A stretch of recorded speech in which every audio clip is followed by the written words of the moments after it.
दिली अर्धवट दिली खरं आहे ते. सुरुवातीला काही माहिती नव्हतं. 13/7/2024 रोजी अंबरनाथ पोलीस स्टेशनला गुन्हा रजिस्टर नंबर 1028/2024 भारतीय न्याय संहिता कलम 64(2) I 65(2) 70(2) 351(2) सह पोक्सो कलम कायदा 4, 6, 8, 10 प्रमाणे फिर्यादीच्या तक्रारीवरून गुन्हा दाखल करण्यात आलेला आहे. सदर प्रकरणात 12 तारखेला एक अल्पवयीन मुलगी तिच्या आजीचा हात सोडून निघून गेली होती 11 वर्षाची आणि ती दिवसभर इकडे तिकडे भटकल्यानंतर ती अंबरनाथ पोलीस स्टेशन हद्दीत खडी मशीन बुवापाडा या साईडला काही तिची 13 वर्षाची एक दुसरी विधी संघर्षग्रस्त मुलगी तिला त्या साईडला घेऊन गेली आणि त्या ठिकाणी तिच्यावर एका मुलाने जबरी संभोग केला, रिक्षामध्ये जबरी संभोग केला. सदर प्रकरणी अंबरनाथ पोलीस स्टेशनला तिच्या वडिलांनी मुलगी आईचा हात सोडून निघून गेल्याबाबत सांगितलं असता अंबरनाथ पोलीस स्टेशनच्या अधिकारी अंमलदार यांनी तात्काळ त्या मुलीचा शोधाशोध केला. ती मुलगी स्टेशन परिसरात मिळून आली आणि तिला चौकशी केल्यानंतर हा झाला प्रकार त्या मुलीकडून समजल्यानंतर तात्काळ गुन्हा दाखल करून सदर प्रकरणी 6 आरोपींना अटक करण्यात आलेली आहे. त्यामध्ये 4 नाबालिग आहेत आणि 2 इतर आरोपी आहेत. सदर प्रकरणी पुढील सखोल तपास चालू आहे. सदर प्रकरणात 6 आरोपी अटक करण्यात म्हणजे गँगरेप प्रकार आहे का?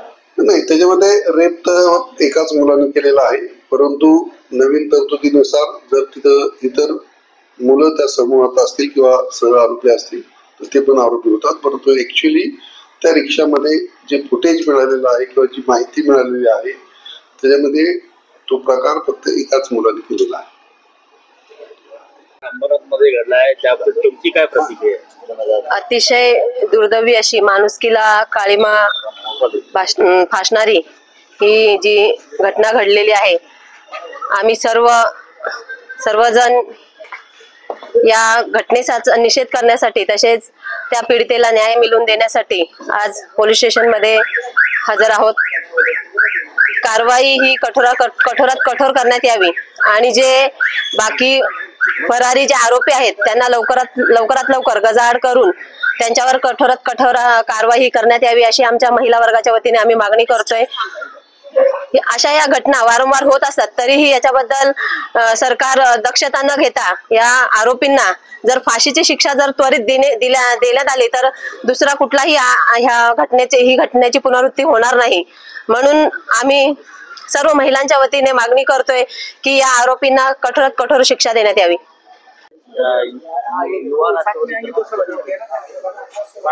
माहिती मिळाल्यानुसार आमचे राष्ट्रवादी विद्यार्थी काँग्रेसचे अरबाज कुरेशी हे अंबरनाथचे शहराध्यक्ष यांनी या सदर प्रकरणाचा मागोवा ठेवत आयुक्त आपल्या वरिष्ठांशी बोलणी करून आमच्या सर्वांना ही माहिती दिली की अंबरनाथ शहरामध्ये एका 10 वर्षाच्या मुलीवर पाशवी बलात्कार झालेला आहे आणि ती अत्यंत दुर्दैवी घटना आहे आणि राज्यात सातत्याने या घटना घडत आहेत. काही दिवसापूर्वी ठाण्यामध्ये पण अशी घटना घडली, मुलीवर बलात्कार झाला.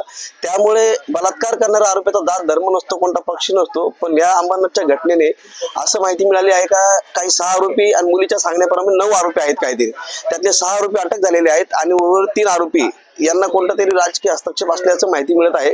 तरी देखील सिनियर साहेबांना आम्ही विनंती केल्यानंतर सिनियर साहेबांनी सांगितलं कसलाही हस्तक्षेप त्याची तमा न बाळगता आरोपींवर कठोर कारवाई केली जाईल.